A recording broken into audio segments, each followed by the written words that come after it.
Hello, welcome to Millennium Tents and Event Rentals, an industry leader since 2000 in rentals, sales, and management for temporary structures, events, and flooring.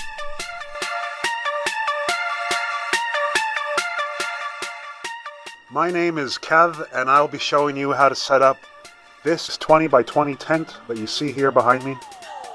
I will show you all the pieces involved, introduce you to everything so you have an understanding, and show you steps that you could see over and over again if you have any trouble, but these are the steps on how to set up a 20 by 20 tent.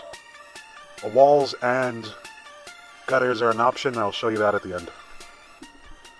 So this is what you're going to need to set up a 20 by 20 tent with Rob. This is all his stuff, Millennium Tents. This is the smooth system. The goal here is to have a smooth system so we know what's going on and have everything orderly. This is a 20 by 20 roof in its protective bag. I start with this because it's one of the most important pieces. If you forget this, you might as well just go home. So this is the roof, and you'll see zoomed in of the tag. It says 20 by 20 clean here. This is how you know if this one's ready to go. These are the poles that connect the frame, not the legs, everything but the legs. You can see here, the legs are in the top left corner actually, if you look to the top left, but you'll see them in another picture. These are just the perimeter. There's 8 of them. They have connection pieces that you see here. These are the connections. They go between those poles I just showed you. You'll see that in the video. These are the legs, there's 4 of them. See how they're nicely wrapped, ready to go. This is usually how they'll be given to you. This is how they'll come out the truck. So this is how we like to carry around the corners and the feet. They fit really well in a milk basket or a milk carton, situated like this with the 4 corners placed in the corners and then the feet in the middle. These are the feet, or these are the corners separated outside of the milk carton. These are the feet outside of the milk carton. Those were just inside the milk carton that you just saw, and usually these cables, 2 of them, and they usually sit on the milk carton with the corners, or they travel separately somewhere. This is the center pole. This is the broad view of it. This is the bottom view of it. This is how you know it's the center pole. That's the top. That's where the flag goes. You'll see more about that later. You'll see all this set up later. This is the flag that would go on top.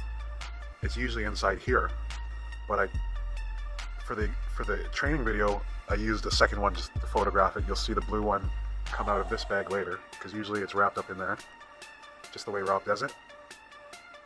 This is the tarp. We just recommend you have a tarp. Use any kind of tarp, doesn't really matter. I forgot to take a picture. These are the straps. You can't have too many of them. At least 12 you should have, just in case you're missing some that you think you have. You see 4 here. This is the special tool that we only use for the roof. You only use it for about a minute, but very important. Can't forget that.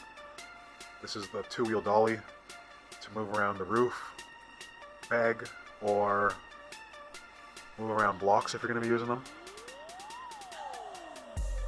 These are the blocks that would come off the truck. They would either come off the truck like that with on a pallet jack, or they would come off one by one. These are the spikes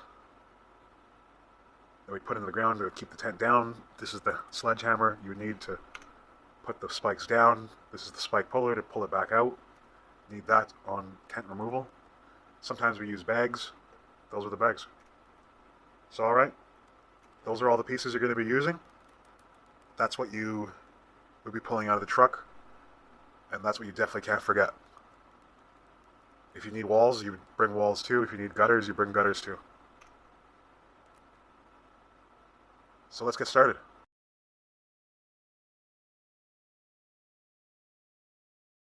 So keys to success at Millennium Tents is always about safety first, teamwork, and respect. Safety is always number 1. We want everyone to do the job safely and not have any troubles, not have any injuries. You're the most important thing out there. We always want everyone to communicate together, leave the more complicated stuff to the guys with a bit more experience. Always watch out for your feet. There's always tripping hazards out there. Always watch where you're walking. Be aware of your back and what you're lifting. Lift with your knees. Work with a partner. Call out somebody if you need help lifting something. Don't be shy. If you don't know what to do, ask someone who does know. Don't be shy. We ask that you be respectful of the equipment. Treat it like it's yours. Treat people that you meet on the job with respect. They might be customers, they might be the public, but it's easy to leave a bad review or easy to leave a good review online these days, so let's be positive. Let's be respectful to each other. Treat each other with respect. Speak nicely to each other. And respectful to the location that we're working at. Could be an event, could be a site, could be someone's house, someone's backyard, could be somewhere in the neighborhood, or somewhere on city property. Just clean up your junk. If you got any trash, pick it up, keep it all together, leave it a little nicer than when we got there, and don't destroy anything. Don't spit on anything. Be aware if smoking's allowed. Usually smoking's not allowed. Smoking cigarettes on site, drinking's not allowed. If they try and offer you drinks, don't accept it, or just accept it, take it home, or wait till at least the shift's done if you're not driving. Anyway, let's get started. So these are the 8 steps that I broke a 20 by 20 setup into. 8th step is optional. You can see the other 7 here. I'll show you this every single chapter. If you break it into 8 chapters, I'll show it to you each time. No worries. We'll just keep moving just to make this quick. I'm trying to make this quick, and you can rewind this or pause this if you do need to watch this again. Okay, we're going to start this 20 by 20 setup now. I'm going to show you exactly how to do it. So let's start at the most difficult thing for most people, if you're just new to this stuff or you have a little bit of experience, but ratchets. Honestly, the most complex thing about setting up a tent is the ratchet strap. And you might be using them inside the truck to unload, or if it's a pickup truck, we're using a lot of ratchets to strap things down. So I'm going to start off with the ratchet straps so you get an idea. It's all about getting the tension behind the ratchet. You're going to see my finger go behind it and pull it forward to get tension on it. Then I open it, release the buckle, and it opens properly. It might need a little jarring, a little shaking if it's rusty or someone didn't ratchet it properly, but keep your fingers away from the ratchet pieces, from the moving pieces. Keep it far down below and just keep the tension by pulling it out. Now I'm going to move all the equipment out of the truck, and I will be moving all the pieces right outside of the tent zone. I know where the tent's going to be set up, so I move it all right outside of that zone, and right out of the truck I take the perimeter pieces and set them up as the perimeter, because I know where the 4 corners of the tent is. I know how big a 20 by 20 is off by heart, so it's super easy for me. It takes a little practice, a little experience, but everyone can get there. So I lay them out, keep the other equipment outside of the zone. You can see the perimeter here from a great shot. Everything's ready to go. I take the connectors, put them in. It's all about angles with tents here, as I'm showing you. It's not about muscle, it's not about banging it in with a hammer. If it can't go in, it's just not straight. So you're going to do that 4 times. Put the perimeter pieces in, or maybe your perimeter are all one piece. Sometimes we do use 20 by 20 pieces. That was basically 2 steps in one. Equipment into the work area, start connecting the frame and the poles. Mind you, you will have a partner doing this, so you guys will be working together. This is just for training purposes. Moving on to the next step of corners, wires, legs, and feet. You can see me here laying out the corners and the feet.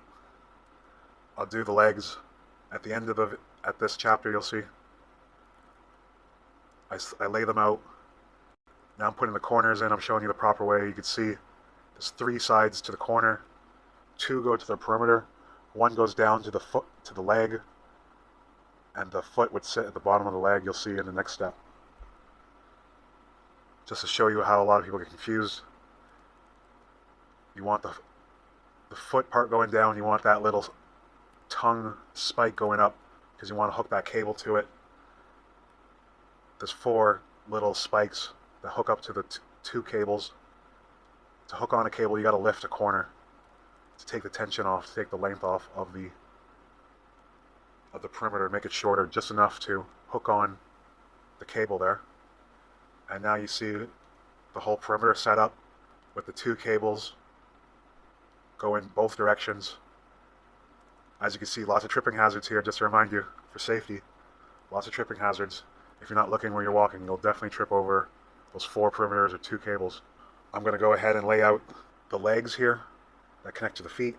I'm just prepping them so I don't have to go get them when it's time to use them. Now we're going to move on to the roof, the whole roof section. Setting up the roof. This is easy for people to get confused with because it's very detailed orientated. First thing to do is lay out the tarp to protect the roof section from the cables. The cables could damage the roof if you're not careful. I'm laying out the bag, opening it up, the protective bag. I set it up right in the middle. I put the protector away in the bin that the corners came in. We just stack those away in the truck. Best thing to do is to lay out the roof in the center and open it up. With experience, you could tell exactly which side's the top of the roof, which side's the bottom. You can see the handles for the corners. You can tell which side is the top and the bottom from the stickers. The labels on the bottom are supposed to be on the inside. The roof is, or the top side is a bit more glossy. The handles are on the bottom. I'm showing you where the roof latches onto.